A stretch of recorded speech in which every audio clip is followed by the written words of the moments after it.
On Christmas Eve, 1999, a routine flight from Kathmandu to Delhi became a terrifying symbol of vulnerability.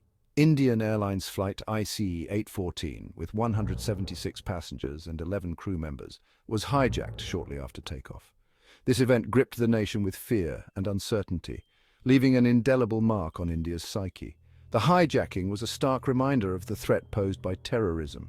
It exposed the vulnerabilities of a nation grappling with security challenges. The hijackers, armed and ruthless, held innocent lives captive.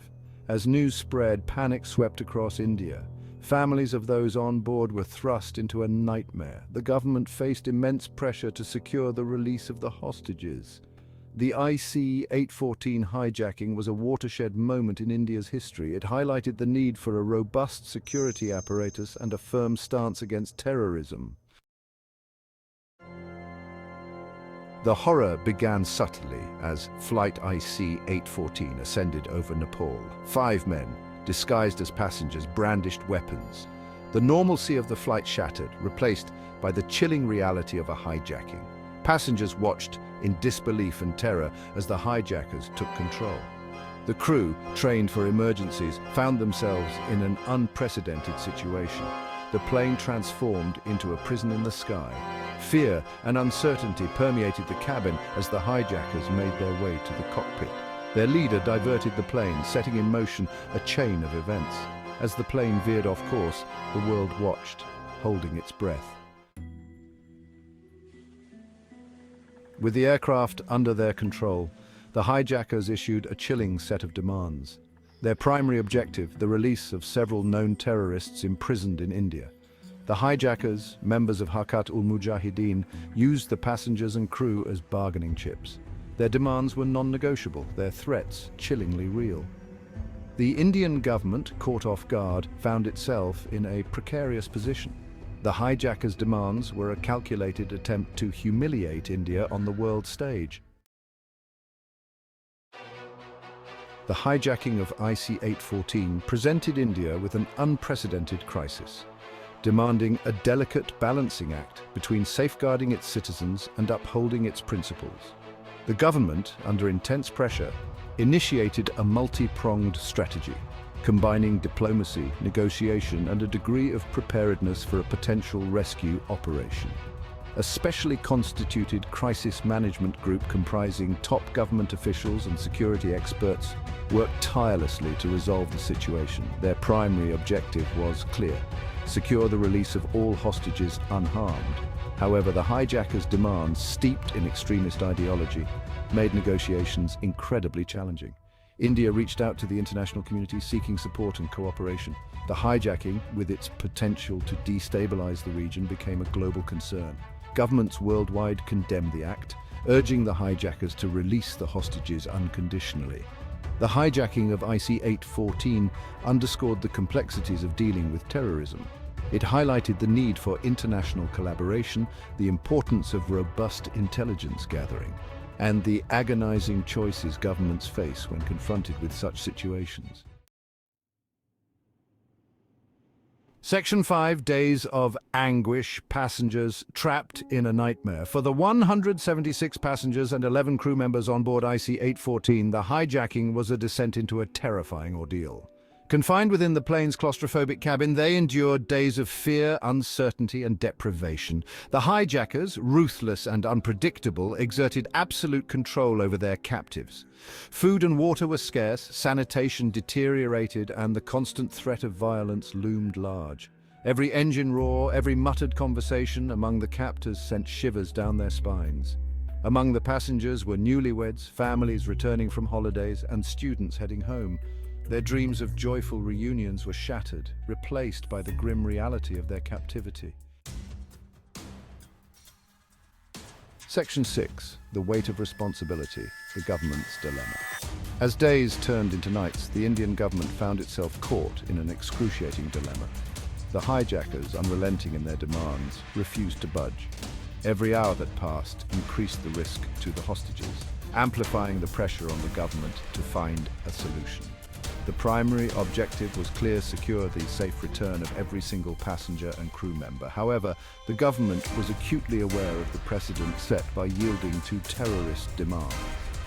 Such a move could embolden other extremist groups, putting more lives at risk in the future. It was a high-stakes gamble, a balancing act between saving lives and safeguarding national interests. The government had to weigh the immediate imperative of rescuing the hostages against the long-term implications of capitulating to terrorism. The weight of responsibility weighed heavily on the shoulders of the decision-makers. Every option seemed fraught with risk, every potential solution riddled with complexities. The world watched, offering support and condemnation in equal measure as India grappled with an unprecedented crisis. Section 7. A global crisis, international pressure mounts. The hijacking of IC-814 transcended national boundaries, evolving into a global crisis that demanded international attention and cooperation. As the drama unfolded, the world watched with bated breath, urging a peaceful resolution. The incident underscored the interconnected nature of global security. The hijackers, though driven by a localized agenda, had chosen an international flight, instantly transforming their act into a matter of international concern. The United Nations condemned the hijacking, demanding the immediate and unconditional release of all hostages. World leaders, recognizing the gravity of the situation, reached out to India, offering support and assistance. The hijacking of IC-814 served as a grim reminder that terrorism knows no borders. It highlighted the need for international collaboration, intelligence sharing, and a united front against those who seek to spread fear and chaos. After a grueling 7 days, the hijacking of IC-814 reached a dramatic climax. Under immense international pressure and with the lives of the hostages hanging precariously in the balance, the Indian government made the agonizing decision to concede to the hijackers' demands.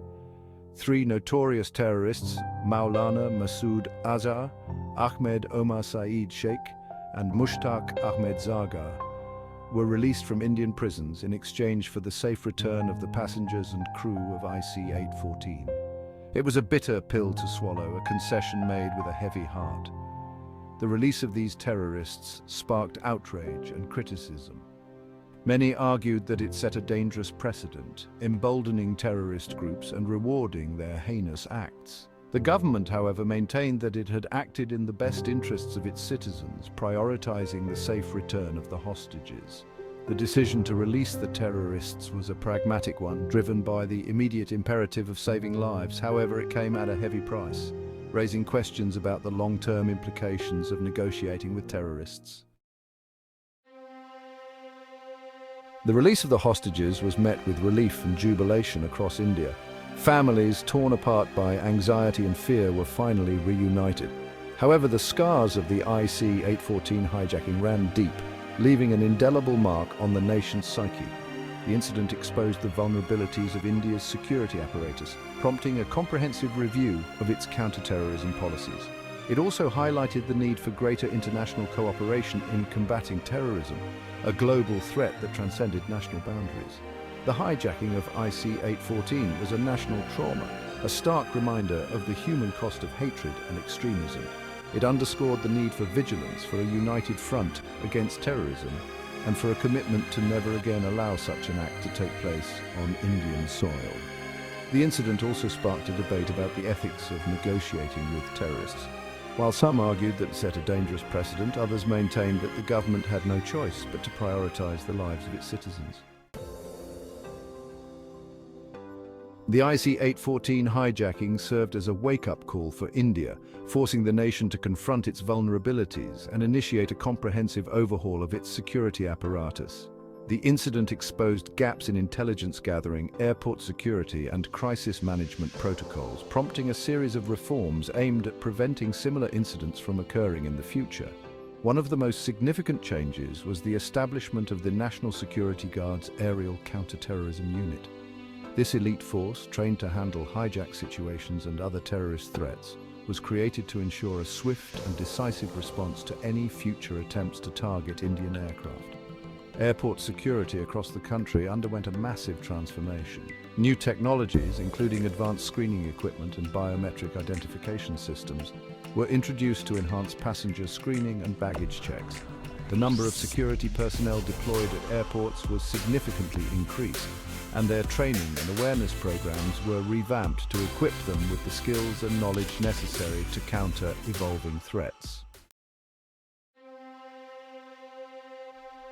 The IC-814 hijacking continues to cast a long shadow over India, its legacy etched in the nation's memory. The incident serves as a stark reminder of the human cost of terrorism, the fear it instills, and the enduring impact it has on individuals, families, and the nation as a whole. The release of the terrorists in exchange for the hostages, while a necessary evil at the time, had far-reaching consequences. Maulana Masood Azhar, the mastermind behind the hijacking, went on to found Jaish-e-Mohammed, a terrorist organization responsible for numerous attacks in India, including the 2001 Indian Parliament attack and the 2019 Pulwama attack. The IC-814 hijacking remains a painful chapter in India's history, a reminder of the constant threat posed by terrorism and the need for unwavering vigilance. It also highlights the complex moral and political dilemmas that governments face when confronted with such situations, where the lives of innocent citizens hang precariously in the balance.